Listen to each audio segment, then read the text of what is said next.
para avanzar después en el planteamiento del anarcosindicalismo, por ejemplo, sobre el trabajo.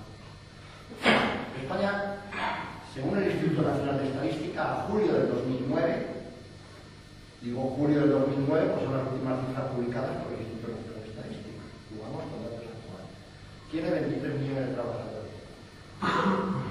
Hay que empezar a matizar qué se considera trabajador o trabajadora a todos aquellos que, siendo mayores de 15 años y menos de 16 años y menores de 65, está en disposición, capacidad y busca trabajo de una forma activa. 23 millones.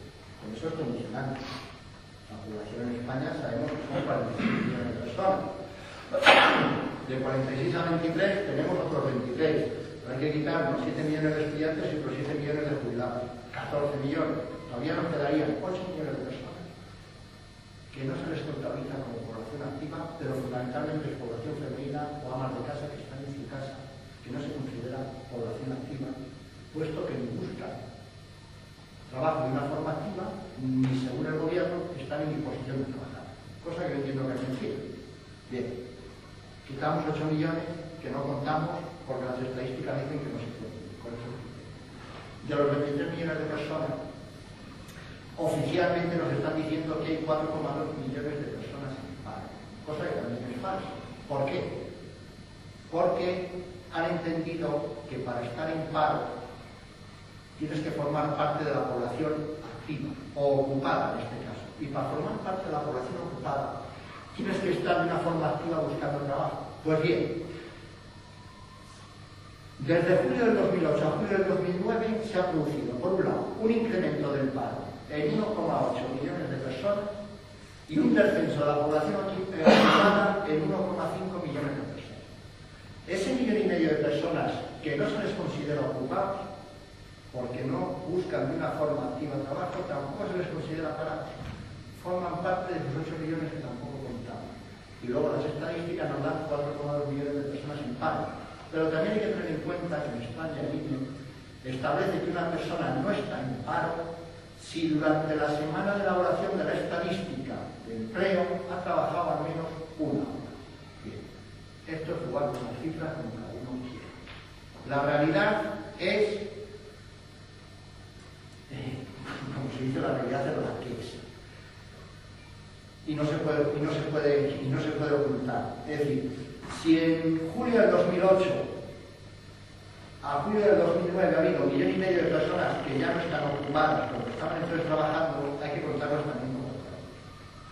Si la estadística oficial dice que hay 4,2 millones de parados, hay que sumar los que no están ocupados también, que es 1,5, con lo cual nos daría, incluso con sus cifras oficiales, 5,7 millones de personas en paro. Pues bien, el capitalismo es un sistema económico que decide que para poder existir cerca de 6 millones de personas tienen que quedar despedidas de una forma forzosa.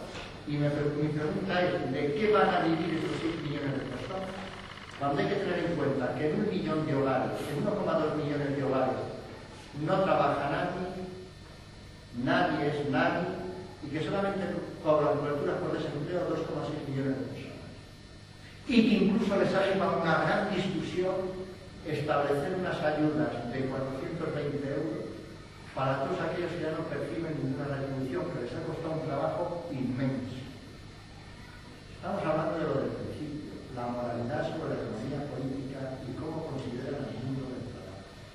Y es en estas personas en manos de quien está. Hay una solución muy sencilla,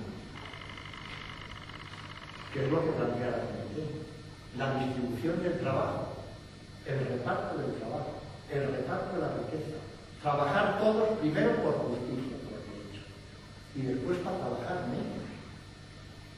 Si resulta que de los 23 millones de población activa, en estos momentos están trabajando 18 millones, si estos casi 6 millones oficiales que están en paro se incorporaran al mundo del trabajo, podríamos seguir teniendo el mismo nivel de riqueza que se tiene ahora, porque lo producen 18, pero al estar 23 en ello, con muchas menos horas de trabajo todos.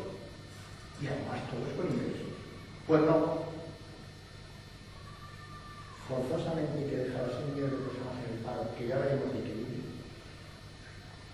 y si hay algún tipo de contestación, se les dirá que son responsables de poner en peligro la estabilidad democrática y social que se vive en los países. Es decir, que siempre, desde los gobiernos políticos y desde los gobiernos de las empresas, la responsabilidad es del trabajo. Primero, como no pago la hipoteca, responsable de la crisis climática. Y se realiza protesta, responsable de que la paz social y las democracias sociales se pongan en práctica. Pero el gobierno nunca es responsable de nada, ni las empresas nunca son responsables de nada. Ese es el sistema económico del que estamos. El planteamiento que hace la CNT es un planteamiento de distribución de la riqueza, de distribución del trabajo, de reorganización de los recursos productivos. No se trata de producir por producir, no se trata de producir armas para matar a gente, para robar. No, eso tiene que quedar suprimido. No se trata de producir coches por producir, que después luego no se puede vender. Y que incluso luego hay que subvencionar a la industria del automóvil porque ha producido tanto que no puede vender lo que ha sido capaz de producir. Porque el criterio no es producir por producir en beneficio del propietario de los medios de producción. El criterio económico tiene que seguir al criterio de las necesidades, que es administrar la casa. El criterio es ver lo que se necesita y producir lo que se necesita. La gran injusticia del capitalismo es que produce en demasía cosas que no se pueden consumir y no produce aquello que se necesita y millones de personas mueren de hambre. El último ejemplo ha sido el ejemplo de la leche en Bélgica, que han destruido no sé cuántos miles de millones de litros de leche porque no alcanzaban unos niveles de precio en el mercado, frente a unas situaciones de hambruna, es decir, unas ineficacias, unas injusticias y unos dramas que pagan las sociedades humanas. Pero también podríamos decir que otra de las causas que ha provocado la crisis del capitalismo, que hemos visto que eran los sueldos de los banqueros, la guerra de Irak y las carreras armamentísticas que llevan unos recursos inmensos, también es un sistema que genera una burocracia parasitaria, política, religiosa, militar y sindical que hay que mantener. Y el coste de esa burocracia sale del mundo. Hay una pregunta que nos podríamos hacer.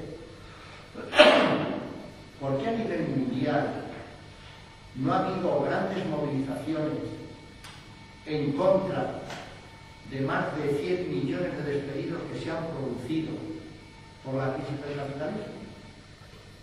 En España no ha habido ninguna. Como mucho, aquellos que directamente en algún expediente de regulación de empleo han sido afectados directamente. En Francia igual. Es decir, si desde el punto de vista del sindicalismo que estamos hablando ahora, no ha habido una contestación exigiendo primero responsabilidades a los gobiernos políticos, exigiendo responsabilidades al mundo empresarial, en forma de manifestaciones en la calle, para protestar primero porque no hay responsabilidades y segundo, porque más de 100 millones de trabajadores han quedado despedidos, en España en concreto 4 millones, y ni una sola movilización en contra de ello, algo tiene que estar pasando en el mundo del sindicalismo.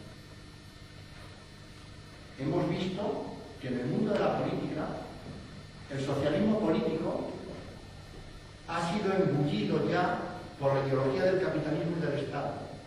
Precisamente en esta reorganización que ellos quieren hacer del capitalismo, en la primera reunión que tuvieron en noviembre en Washington, en noviembre del 2008, el G20, la reunión que tuvieron en abril del 2009 en Londres y la reunión que están teniendo ahora en Pittsburgh, en Estados Unidos, la voz y la iniciativa de la refundación del capitalismo la está llevando el socialismo, el laborismo inglés, el socialismo socialdemócrata que gobierna en coalición con la Merkel, y desde el socialismo en España con el gobierno del Partido Socialista.